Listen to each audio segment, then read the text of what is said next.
S Alam গ্রুপের অবসানের পর এবার চাঞ্চল্যকর তথ্য বেরিয়ে এলো বসুন্ধরা গ্রুপে। বসুন্ধরা গ্রুপের চেয়ারম্যান আহমেদ আকবর সুবহান ও ব্যবস্থাপনা পরিচালক এমডি সাইম সুবহান আনবির সহ সংশ্লিষ্টদের বিরুদ্ধে অর্থ পাচার, জালিয়াতি, প্রতারণা, শুল্ক ফাঁকি বিভিন্ন অভিযোগ এনে তা অনুসন্ধানের সিদ্ধান্ত নিয়েছে পুলিশের অপরাধ তদন্ত বিভাগ সিআইডি।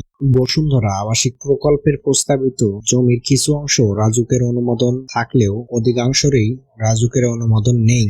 এগুলোর মধ্যে রয়েছে সরকারি বিভিন্ন ধরনের খাস জমি ও জনসাধারণের সম্পত্তি। সেগুলো দখল ও ভরাট করে বসুন্ধরা গ্রুপ একের পর এক প্রকল্প বাস্তবায়ন করেছে এবং সেই প্রকল্পগুলো সমাজের বিত্তবান শ্রেণীর লোকদের কাছে প্লট আকারে বিক্রি করে কোটি কোটি টাকা হাতিয়ে নিয়েছে বসুন্ধরা গ্রুপ, যার আনুমানিক মূল্য ১.৫ লাখ কোটি টাকারও বেশি। এসব জমি নিজেদের দখলে নিতে বিভিন্ন ধরনের প্রতারণা ও জালিয়াতির আশ্রয় নেয় বসুন্ধরা আবাসিক এলাকায় সরকারের খাস, নালা, নদী সহ ৮০০ একর এবং ভাওয়াল রাজ এস্টেটের ২১৬ একর সহ মোট ১,০১৬ একর জমি বেআইনিভাবে দখল করার অভিযোগ রয়েছে বসুন্ধরা গ্রুপের বিরুদ্ধে।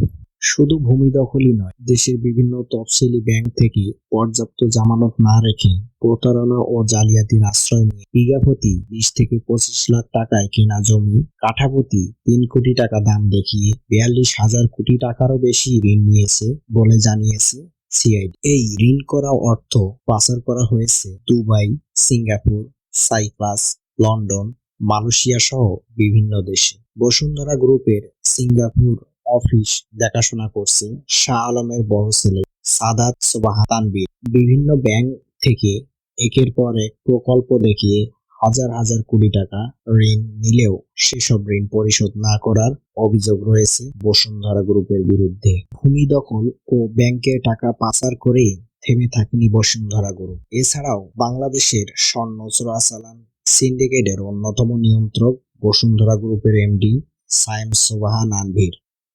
উক্ত সিন্ডিকেটের মাধ্যমে বিভিন্ন সময়ে দেশের একটি কৃত্রিম সংকট তৈরি করে প্রায়শই স্বর্ণের বাজারে অস্থিতিশীল করে তোলার তথ্য পাওয়া যায়। এছাড়াও বসুন্ধরা গ্রুপের স্বার্থ সংশ্লিষ্ট বিভিন্ন প্রতিষ্ঠানের বিরুদ্ধে প্রতারণা, জালিয়াতি, শুল্ক ফাঁকি, ভ্যাট ফাঁকি, আন্ডার ইনভয়েসিং, ওভার ইনভয়েসিং করে হাজার হাজার কোটি টাকা আত্মসাৎ ও পাচার সংক্রান্ত অভিযোগের প্রেক্ষিতে সিআইডি মানি লন্ডারিং এর অনুসন্ধান সিদ্ধান্ত নিয়েছে বলে জানায়।